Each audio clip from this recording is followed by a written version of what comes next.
Madudhah is a small village nestled by the hills. Its occupants are simple-minded farmers. With few inhabitants, everyone knew each other in the village. Agatha is a single and rich middle-aged woman who moved into the village and built a home. This news spread like wildfire throughout the small village. As Miss Agatha had the biggest and the most beautiful house in the village, even better than that of the king. No one knew where she came from or why she decided to settle in their small village, but everyone was in awe of Agatha. One, for her stunning beauty and her enormous wealth. The best part, Agatha was not snobbish. She was very kind and welcoming. She made sure the villagers knew her doors were wide open to them. Anytime, any day. She encouraged the villagers to come to her for anything, and she would help to the utmost of her ability. And just as she had promised, she listened to everyone who came to her. Anyone who came to her for help received more than they hoped for. Even those that were clearly being greedy were not turned away. Praises about Agatha was sung from every mouth in the village. The villagers thanked God every day that Agatha decided to settle in their village. The only oddity about the woman was her one rule. She only granted audience to those who came with a child. If one should come ask for Agatha's help without bringing a child, they are sent away. When asked about this, Agatha claimed she was unable to have children of her own, so she had only soft spot for children. So no matter who it was, what they wanted or how many times they returned, Agatha would listen and help as long as a child was brought along. The villagers didn't mind, as they all got to receive free gifts and support just by visiting Agatha with their children. Ezin, a single mother, have always wanted to visit Agatha. She have heard of how kind and generous she have been to the villagers. And as a single mother, she really needed the support. But the problem was her twins Ikom and Abube would absolutely refuse to be in Agatha's presence. The first time Ezin took her children into Agatha's home, they had run out screaming.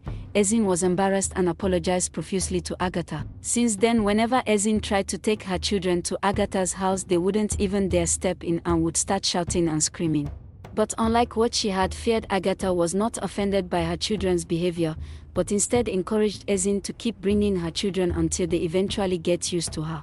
Every attempt to visit Agatha starts with Ezin making her children promise to behave, and ended with Ezin beating and scolding her children. "What is wrong with you two? We have someone who can support and help me take care of you both, but you're being rude." Ikom and Ababe would cry and reply, "But Mom, her house is scary, and Miss Agatha is scarier." The children surrounding her are always scared and singing. They sing that they are scared and want to be rescued. They say she cooks them so she never grows old. And they warn that every children should run away from her. Ikom cried out with Ebabe nodding beside him. "Shut up," Ezin shouted, frustrated. "Stop sprouting lies." "But it's true, I heard them too," Ebabe protested. "Shut up," Ezin shouted, making the children flinch. "I don't ever want to hear this nonsense again. When did you both become so stubborn? Don't you want me to receive help? I'm only doing this because I want to give you both a better life. But you refuse to cooperate with me." Ikom and Ebabe bowed their heads in guilt and whispered apologies. They already knew from experience that their mother would never believe them. Ezin sighed. "That's what you two always say. You always apologize just to do the same thing again. Today you both serve your punishment for an hour, and hopefully you'll finally learn from it." Ezin's neighbor Chima, who had been watching the entire time, laughed loudly. "Ezin, are your children still giving you problems? These children of yours have made you a laughing stock in the village. You're the only one who haven't received anything from Miss Agatha." Ezin glared at her children, who looked away guiltily, and it was true, Ezin was always being laughed at by the villagers. "Your own children are against your progress," they would laugh to her face. But even after Ikom and Ebabe had been punished strictly and they had promised to be at their best behaviors, Ikom and Ebabe once again threw a tantrum at Madam Agatha's home, and once again Ezin was disgraced and left with nothing. Sure, there had actually been some children who had misbehaved or threw a tantrum at Madam Agatha's presence, but after receiving gifts or money, the children would calm down and behave. But Ezin's children were different.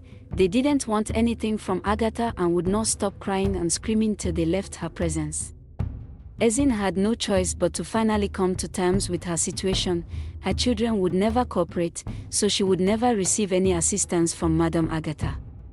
So Ezin gave up and fully focused on her farm work, while ignoring the ridicule of those who laughed at her.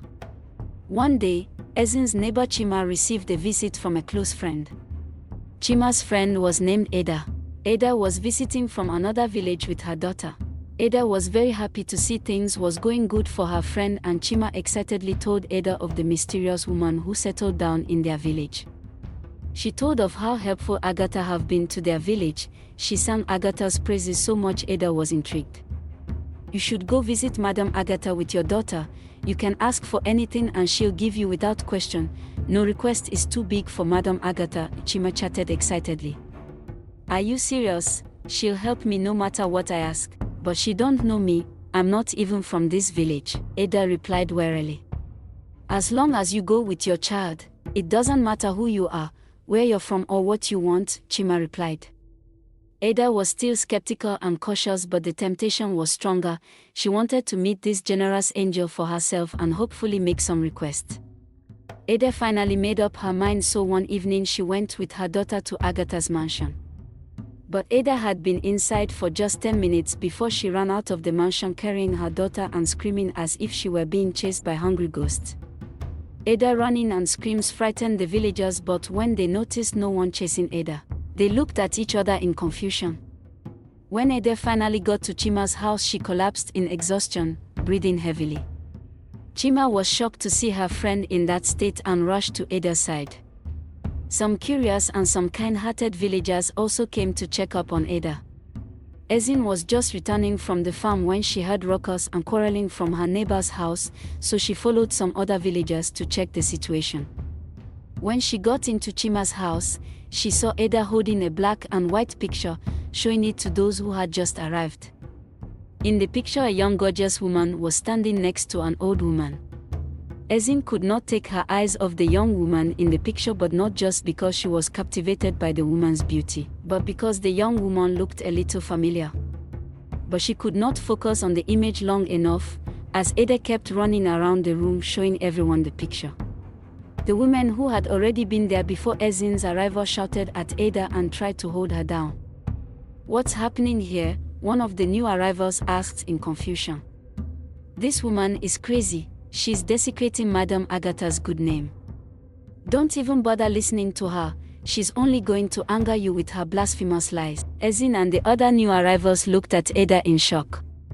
Let her talk. Let's hear what she have to say, one older woman ordered, making the woman free Ada. Listen to me, you are all harboring evil in this village. That woman you call Agatha is evil. At Ada's outburst, everyone's face darkened as they glared at her. Agatha is the village's benefactor. During her short stay, everyone had benefited from Agatha's kindness, so naturally no one wanted to hear any discrimination against her. Feeling the hostility around her, Ada quickly began to explain, raising the picture higher while pointing at the young woman in the image. Does she look familiar? That's because this is Agatha. And guess what? This picture was taken over 100 years ago. Seeing the skeptical and judgmental gazes surrounding her, Ada continued, the old woman in this picture is my great-grandma. She took this picture with Agatha. This picture have been passed down my family alongside a true cautionary tale. As a child, my mother had always warned me that if I ever saw the woman in this picture, I should run far and fast without looking back. The story I'm about to tell you is very true and real. When my great-grandma was young, a beautiful young lady moved into the village. The lady was gorgeous. Everyone was captivated by her beauty and wanted to be close to her. This lady went by the name Sarah. Sarah and my great-grandma became close friends. My grandma liked Sarah because of her calm and respectful nature.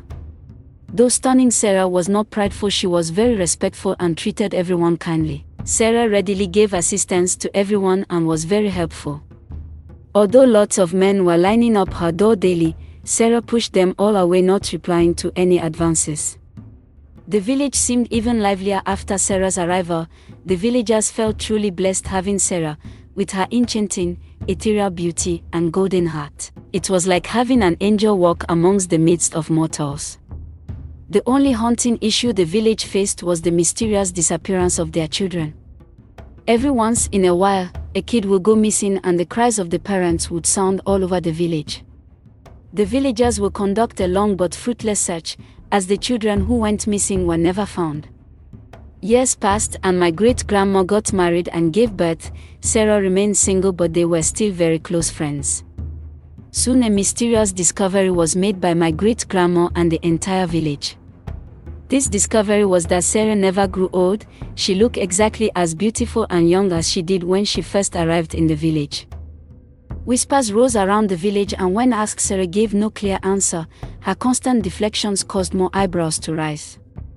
More years passed, and even as my great-grandma began to grow white hair, Sarah stayed young, strong, and beautiful.